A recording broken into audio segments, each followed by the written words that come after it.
আইসিসির সিদ্ধান্তের বিপক্ষে আমরা যে আইনি লড়াইয়ের কথা বলছিলাম সেটাতে কার্যত আজকেই বাংলাদেশ ক্রিকেট বোর্ড ঢুকে গেল।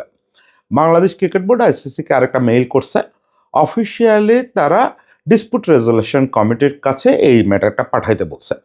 আইসিসির একটা ডিসপুট রেজলিউশন কমিটি আছে, এটা ইন্ডিপেন্ডেন্ট একটা কমিটি। এখন এই কমিটির কাছে যাওয়ার অর্থ কি? এই কমিটির কাছে যদি এই ডিসপুটটা যায়, এটা কি আইসিসির নিয়ন্ত্রণে থাকবে? এই কমিটির কে প্রধান? প্রধান হচ্ছেন মাইকেল বেলহফ। এখন মাইকেল বেলহফ কে? মানুষটা হিসেবে তার রেপুটেশন কেমন? উনি কি এই ক্রীড়া আইনের লোক? হ্যাঁ, উনি ক্রীড়া আইন গুলে খাওয়া লোক। পৃথিবীর ক্রীড়া আইন এবং ক্রীড়া বোধ ভাষ্যিতে আইনজীবী হিসেবে সম্ভবত শীর্ষ ব্যক্তিদের একজন। এই মাইকেল বেলহফের কাছে এখন জিনিসটা যাবে যদি আইসিসি রেফার করে। এখন আইসিসি চাইলে নাও রেফার করতে পারে।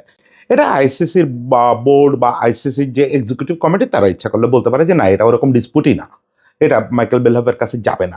সেক্ষেত্রেও বাংলাদেশের দুয়ার খুলে যাবে। বাংলাদেশ ওই অবস্থানটা জানাই সরাসরি সিএস এ চলে যেতে পারবে, মানে কোর্ট অফ আরবিট্রেশনে। আর যদি এখানে একটা পূর্ণাঙ্গ শুনানি হয়, সেটা তো শেষ হতে সময় লাগবে এই ডিসপুট রেজলিউশন কমিটিতে। আপাতত বাংলাদেশ যেটা করবে, যদি ডিসপুট রেজলিউশন কমিটি শুনানি শুরু করে, মাইকেল বেলহফ শুনানি শুরু করেন, তাহলে ওখানে একটা ইন্টারিম অর্ডার চাইবে। সেই ইন্টারিম অর্ডারটাও পাওয়া যাবে কিনা সেই বিষয়গুলো নিয়ে একটু আলোচনা করি। আর মাইকেল বেলহফের যে রেপুটেশন, ভয়াবহ রেপুটেশন, সেই জিনিসটা একটু বলি আপনাদের। দেখেন, বাংলাদেশ এখন যে অবস্থায় আছে, এই অবস্থায় থেকেও যারা বাংলাদেশ ক্রিকেট বোর্ড ভুল করছে, সরকার ভুল করছে এগুলো বলতেছেন, তারা আসলে শুধু তামাশা দেখতে চান, তারা কোনো রেজাল্ট দেখতে চান না। তারা চান যে এই পদক্ষেপটা ধসে পড়ুক, ধসে পড়ে বাংলাদেশের ক্রিকেট সত্যিই ধ্বংস হোক, তখন তারা দায়ী করার কিছু লোক পাবেন। এখন এইভাবে নিজের নাক কেটে কথাবার্তা বলার তো কোনো অর্থ হয় না। আমার ক্রিকেট বোর্ড, আমার দেশ একটা লড়াইতে ঢুকছে। এখন আমাকে এই লড়াইয়ের জয়ের পথটাই খুঁজে বের করতে হবে। জয়ের পথের প্রথম ধাপ হচ্ছে আইসিসির কাছে ডিসপুট রেজলিউশন কমিটিতে এই জিনিসটা রেফার করতে বলা। এটা দুটো কারণে খুব গুরুত্বপূর্ণ। প্রথমত তো এখানে সুবিচার পাওয়ার একটা সম্ভাবনা আছে, সেটা আমরা পরে বলতেছি। আরেকটা হচ্ছে আইনি বাধ্যবাধকতার একটা ব্যাপার আছে। এই ডিসপুট রেজলিউশন কমিটি এড়াই যদি বাংলাদেশ সিএস এ চলে যায়, তাহলে ওখানে আবার আইসিসির একটা যুক্তি থাকবে যে আমাদের তো ডিসপুট রেজলিউশন কমিটি ছিল, এবং আইসিসির যে সনদ, যে চার্টার যেটাতে সব সদস্য রাষ্ট্র সই করে, সেখানে তো আছে যে আভ্যন্তরীণ বিচারের শেষ পর্যায়ে না দেখে কোনো সদস্য রাষ্ট্র তৃতীয় পক্ষের কাছে যাবে না। তাহলে আপনারা কেন ডিসপুট রেজলিউশন কমিটিতে যান নাই? এই অজুহাতে সিএস মামলা বাতিল করতে পারে।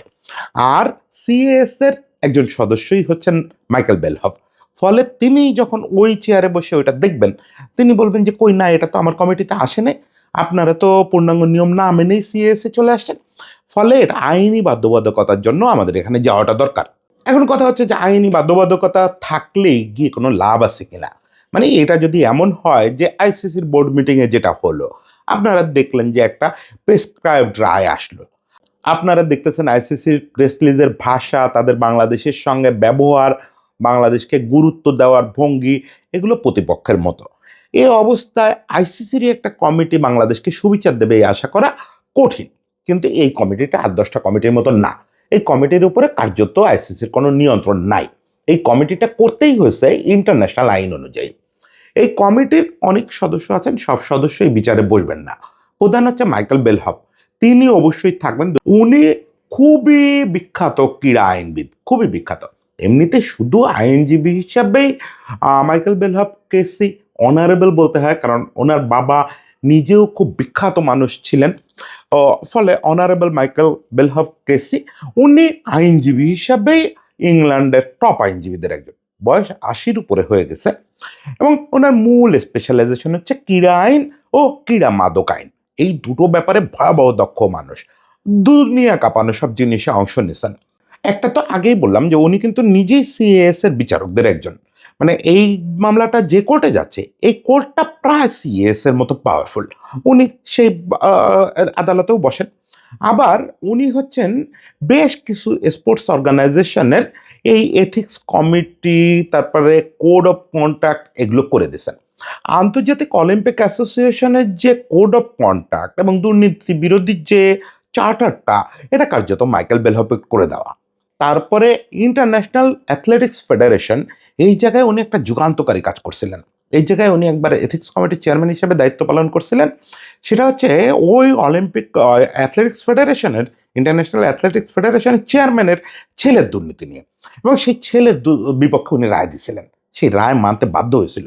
মানে এই লোক সবসময় পাওয়ার দিয়ে তারে টলানো যায় না। এছাড়া আরও বেশ কিছু আন্তর্জাতিক স্পোর্টস অর্গানাইজেশনে উনি উয়েফাতে কাজ করছেন। উয়েফার বিভিন্ন সময় ডিসপুট রেজুলেশন বা বিভিন্ন এরকম আইন নিয়ে কাজ, সেসব জায়গায় কাজ করছেন। একবার ফিফার এরকম একটা কমিটিতেও ওনাকে যুক্ত করা হয়েছিল, যেখানে ওনাকে ওই বিচারকদের একজনের ভূমিকায় ট্রাইব্যুনালে অংশ নিতে হয়েছিল। ওনার বিখ্যাত কাজগুলোর ভিতরে আপনার মনে আছে যে আইসিসি যখন ট্রাইব্যুনাল করলো মোহাম্মদ আমির, মোহাম্মদ আসিফদের কেসের, সেই ট্রাইব্যুনালে চিফ ছিলেন উনি। সেখানে কিন্তু উনি রায় দিয়েছিলেন, মানে দুনিয়া কাঁপানো রায়। এরপরে ভারত পাকিস্তানে একবার বিখ্যাত একটা ডিসপুট ছিল, এটা বোধহয় 2018 সালের। সেখানেও মাইকেল বেলহফের কোর্টে এই ডিসপুট কমিটিতে গেছিল ম্যাটারটা, এবং এই মামলাটা আমাদের জন্য প্রেসিডেন্স হিসাবে কাজ করবে এই মামলায়। মানে উনি বেশিরভাগ ক্ষেত্রেই এনটি এস্টাবলিশমেন্ট রায় দেন। এখন ঘটনা হচ্ছে ইন্ডিয়া পাকিস্তান মামলাটা একেবারে আমাদের মামলার খুব সিমিলার। এবারে আমাদের যে মামলাটা, এই মামলাটার খুব সিমিলার। যদি আমাদের মামলাটা মাইকেল বেলহফের কোর্টে যায়, সেক্ষেত্রে আমরা এখানে একটা বিরাট বেনিফিট পাবো। তার আগে আমাদের একটু বুঝতে হবে যদি বলতেছি কেন। মাইকেল বেলহফের কোর্টে কি নাও যেতে পারে? হ্যাঁ, নাও যেতে পারে। আইসিসির এক্সিকিউটিভ কমিটি মনে করলে ডিসপুট রেজুলেশন কমিটিতেই এই ডিসপুটটা নাও পাঠাইতে পারে। তারা যদি মনে করে যে এটা ডিসপুটেড কোনো ম্যাটারই না, তাহলে ওখানে যাবে না। সেক্ষেত্রে আমরা সিএসএ ডাইরেক্ট যাওয়ার অধিকার পেয়ে যাব, এবং ওই জিনিসটা আমাদের জন্য বিরাট একটা অস্ত্র হয়ে দাঁড়াবে। ওরা যদি রিফিউজ করে, ওই রিফিউজাল লেটারটা আমাদের জন্য, তো ওই যে আমি আজকে সকালেই বলতেছিলাম যে সিএসএ মামলা অ্যাকসেপ্ট করাইতে হবে, অ্যাকসেপ্টেন্সের জন্য ওটা বিরাট একটা ব্যাপার হবে। কারণ মাইকেল বেলহফ নিজেও তো ওখানে বিচারক, উনি তো দেখে বলবেন যে কই, এটা তো ডিসপুট কমিটিতে আসা উচিত ছিল, এটা তো ডিসপুটেড ম্যাটার, তাহলে এটা আসে নাই কেন? ওকে, মামলা রিসিভ করেন। এইটা আমাদের জন্য খুব ভালো হবে যদি আইসিসি এখন এটাও রিফিউজ করে যে না, আমরা ডিসপুট কমিটিতে পাঠাবো না। এখন ডিসপুট কমিটিটা কেমন হবে? প্রথমত মাইকেল বেলহফ চেয়ারম্যান থাকবেন, এরপরে ওই যে 8-9 জন সদস্য আছেন ওখানে, আরও 2জন বিচারক আছেন, একজন নিউজিল্যান্ডের, আরও একজন অস্ট্রেলিয়ান। ওনরা আছেন মূলত কোড অফ কন্ডাক্ট বিষয়গুলো দেখার জন্য। এছাড়া 9 জন আইনজীবী আছেন বিভিন্ন অঞ্চলের প্রতিনিধি হিসাবে। এখন এখানে কমিটির ফরমেশনটা কি হবে সেটা অবশ্যই আইসিসির উপর নির্ভর করে। অবশ্যই চেয়ার রাখতে হবে মাইকেল বেলহফকে।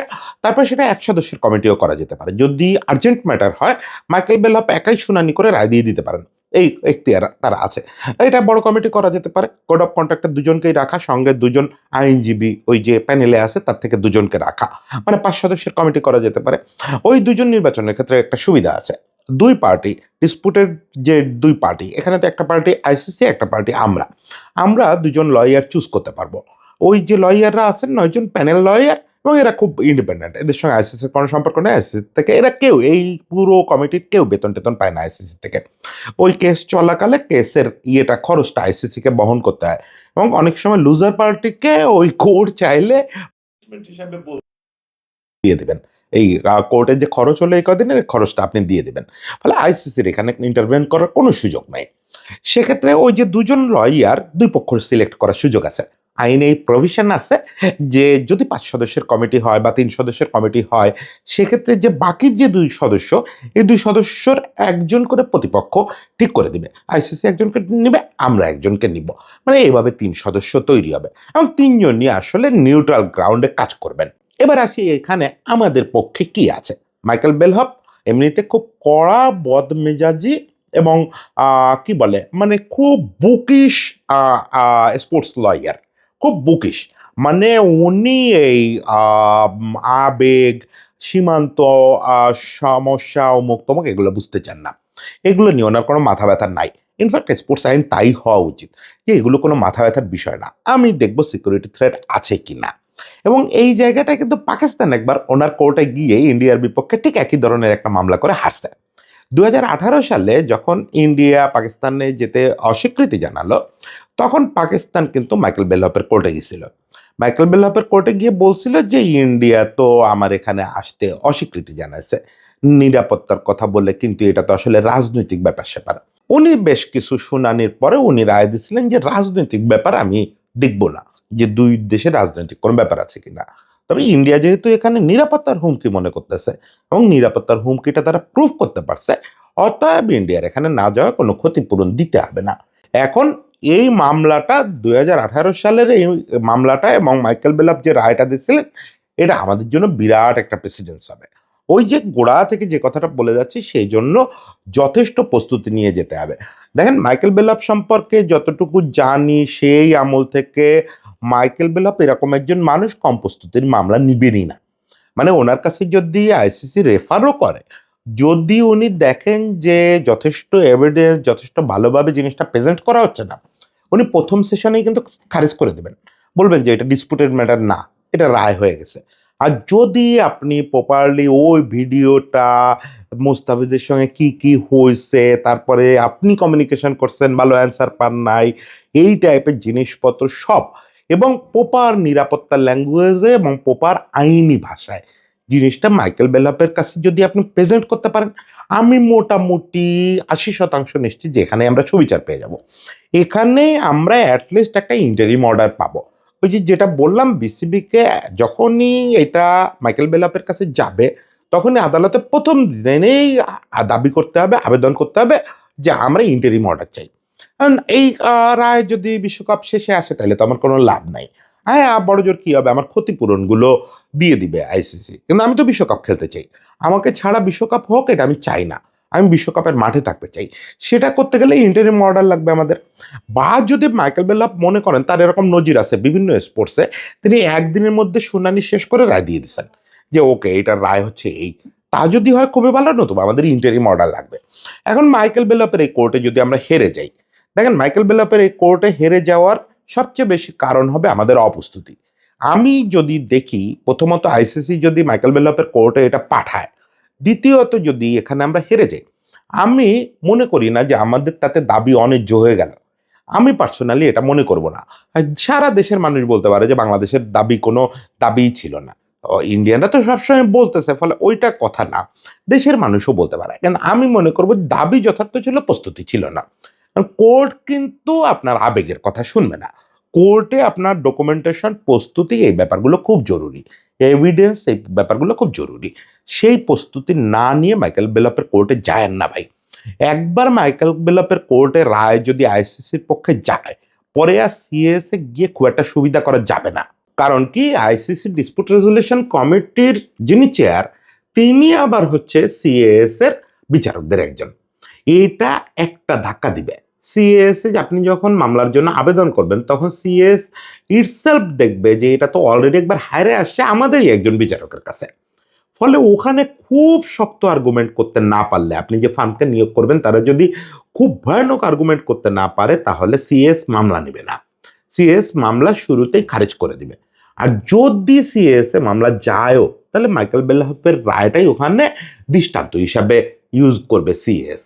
ফলে আমাদের সিএস এর চেয়ে এখনকার জন্য জরুরি হচ্ছে মাইকেল বেলফের কোর্টে প্রপারলি নিজেদের প্রেজেন্ট করা, যেটা বারবার বলতেছি, পুরোপুরি প্রস্তুতি নিয়ে সর্বোচ্চ এফোর্ট দিয়ে ওখানে দাঁড়ানো, গিয়ে ওখানে কান্নাকাটি করার কাজ না, মুখ কালো করে বসে থাকার কাজ না, আবেগী কথা বলার কাজ না। বারবার যদি বলেন যে আমরা খেলবো না, আমরা খেলবো না, মাইকেল বেলফ বিরক্ত হয়ে ফাইল ছুড়ে মারবে। আপনি লয়ারদের সঙ্গে বসেন, বড় বড় লয়ার, ইন্টারন্যাশনাল লয়ারদের সঙ্গে কথা বলেন, বলে তাদের পরামর্শ নিয়ে এবং তাদের প্রতিনিধিত্ব সহ ওখানে উপস্থিত হন। তাছাড়া মাইকেল বেলফের কোর্টে যদি যায়ও, ব্যাপারটা সুবিচার পাবেন না। সুবিচার মানে কি, বিচার পাবেন না, উনি তো সুবিচার করতেই বসবেন। আর হচ্ছে যদি ওই কোর্টে না যায়, সেক্ষেত্রে আপনি সুবিধা পেয়ে গেলেন, সেক্ষেত্রে আপনি সরাসরি সিএসএ যাবেন, তখন এই পয়েন্টটা আবার হয়ে যাবে আপনার জন্য অস্ত্র, যে না, আমাকে ডিসপিউট রেজুলেশন কমিটিতে রেফারই করে নাই, তখন এটা আপনার পক্ষে যাবে। যাই হোক, শেষ পর্যন্ত ওই যেটা বলছি, যে লড়াইটা চলতেছে, লড়াইটা ছাড়বেন না, সর্বোচ্চ প্রস্তুতি নিয়ে লড়াই করতে থাকেন, বাংলাদেশ বিশ্বকাপ খেলবে। সবাই ভালো থাকবেন।